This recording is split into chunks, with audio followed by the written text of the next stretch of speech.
Hey everybody, I'm back. I'm sorry for the interruption. My mom called and she usually does that at times to check up on things. I'm trying to figure out where I left off.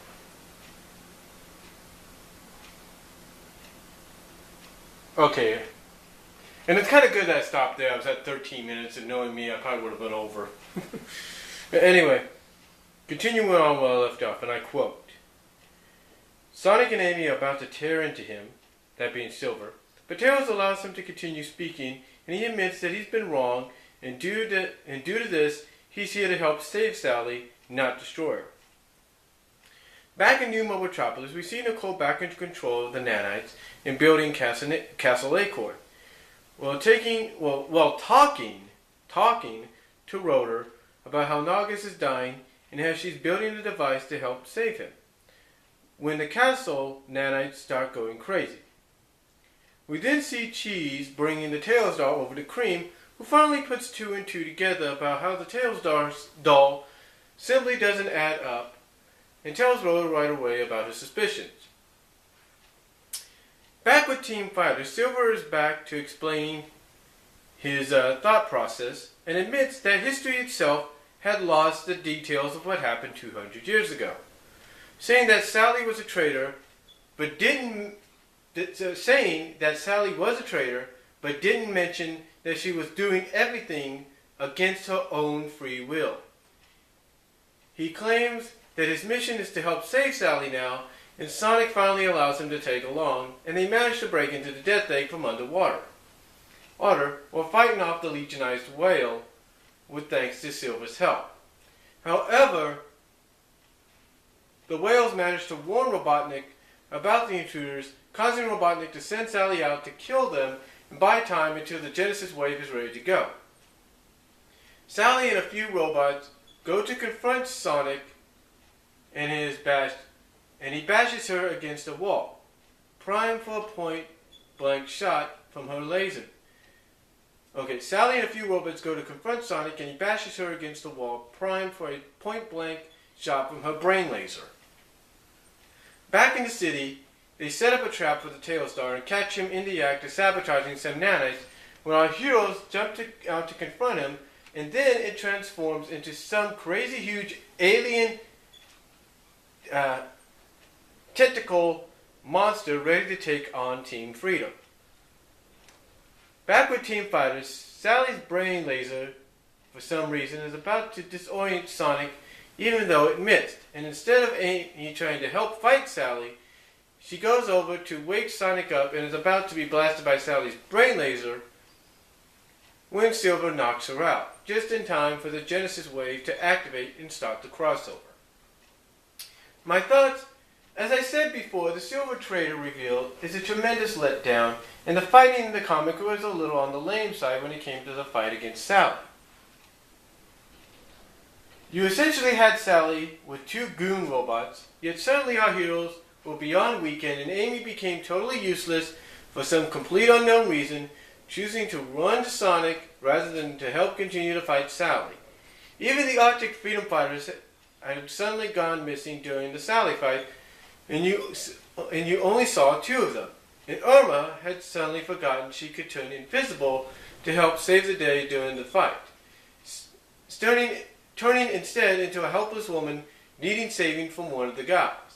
In general, just like the wall cannon in 225 that killed Sally, this was another completely rushed fight scene that relied on making our heroes much more incompetent and weaker. In fact, it was just Sonic and Sally back then, and they held out better in 225, and then with... In fact, it was just Sonic and Sally back then, and they held out better in 225 then, and with all the extra help in this chapter.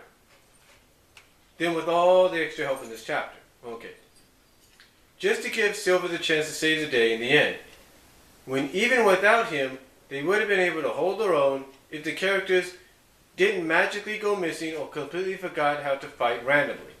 I also find it funny how most people commenting on Flint's forum about this issue I also find it funny how most people commenting on Flynn's forum about this issue were mostly interested in the Tails doll and how it looked like a certain anatomy and not so much the comic itself.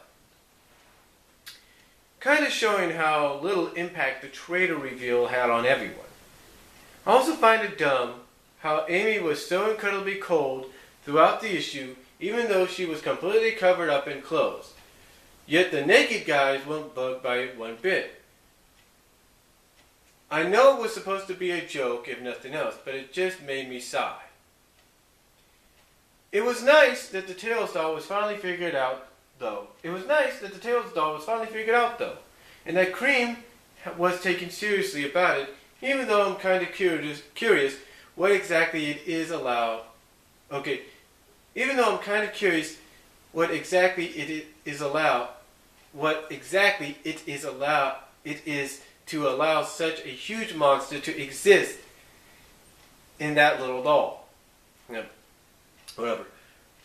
All in all, I'm just glad that the crossover is finally starting, and that for a third of the year I can hopefully just enjoy reading it, even if it is a Sega Sonic crossover and not an Archie Sonic crossover, which is a rather big middle finger to the comic. I've seen previews of the 12-parter, including the Roboticized Masters, which shows that the opening the crossover with quite a bang. So I hope that they can continue the momentum going instead of essentially doing what they did with this 2-year arc and starting big while fizzling out more and more as time goes on. Either way, here's hoping for an awesome 4 months to come and nothing but positive thoughts from me about the issues if I write journals about them. Thanks for stopping by. Alright, that's one person's look at it. And again, this is going to probably be a huge playlist, a whole week's worth. But, getting to the meat of it, everybody's going to have a difference of opinion, especially with 247. But when they started talking about 2006 Sonic, the 2000 Sonic game, or 2006 Sonic game being similar to that of the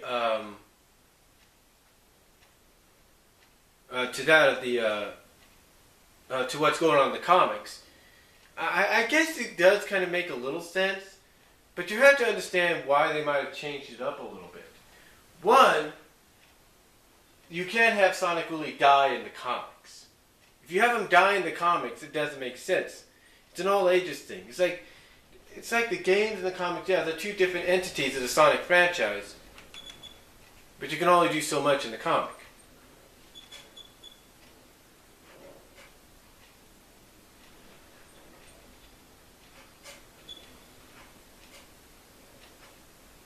Hold on for a second. Trying to look here.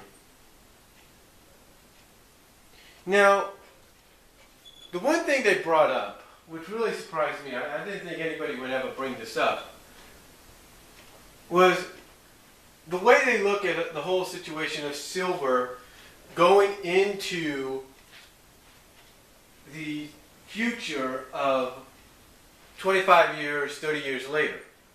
And how they feel that with what's going on in the comic right now with the current story arc kind of makes no sense. There's nothing really going on. Well, I think what this individual has to look at is that him going into the future of Mobius years later, what this person has to look at is that took place before the story arc. That's right, it took place before this story arc. So, or essentially around that time, but it took place before, or something around that. Essentially, if you think about it, it kind of took place around that time, if not took place before. Okay? I mean, heck, look what he does with his own arc. He shows up in what was essentially, as many people put it, the other Archie's official Other M adaptation. He shows up there, and that's not even the future. That's an alternate future. Or whatever. You see, the point, now, this is one thing a lot of people are going to point out. They're going to point out that Ian Flynn and many others have said that that's an alternate future. It's a possible future, not the future. And that what happens in the present could change things up there. But they do have a point, though. If there is a connection, then it definitely resides with what I said.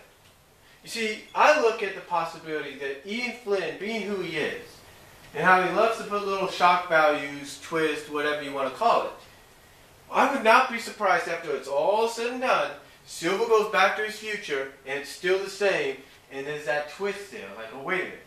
I just saved Sally. I just helped de-roboticize her, but yet my future's still as it was? Then if she's not the traitor, who is? You know? So, to me, essentially, there could be a twist at the end. You know what I mean? But we don't know what that twist is, if there is one. If there is one. Because you got to realize Ian could do that. Ian could do that, whether we like it or not. He could do it.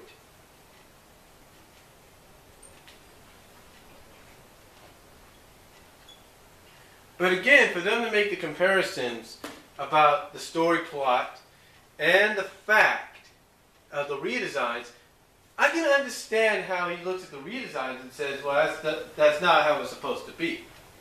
You have to realize, though, that they did, correct a mistake with Robotnik. With that Robotnik Eggman. They did correct that mistake. And if what you said, or if this person said, is any indication, then all we're going to do right now with these redesigns of these characters is we're going to hold out and see what happens. And if they're received well, they're received well. If they're not, then there's no doubt in my mind to go back to the original designs. Just saying. I mean, Ian Flynn has not yet said, or has not yet come out, when you think about it, and said that these are the permanent designs going forward. No. He has not said that. He just says it's a redesign. He didn't say they're permanent, they're just part of a redesign. So we'll just have to wait and see what happens. But the point is, ladies and gentlemen, we all have our own opinions, and whether you agree with this individual's opinions or not, that's totally up to you. Me, I look at it like this. They feel that this is, if they feel in what they feel and what they said here, then that's their opinion. They're right to it. But if it's not, then that's totally up to whatever you guys feel. So, that's all I'm going to say on it. And then these first three parts, I apologize. Well, actually, yeah, I do kind of apologize. I mean, I wish I could do all this in one video. But because I only have a 15-minute time limit right now on my main channel, it won't help. But this is part of a playlist. So I hope you guys do enjoy it.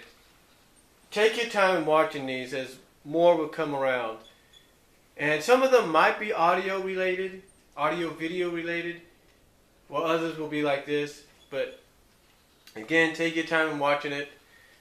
And that's all I'm going to say. God bless, take care, and I'm out.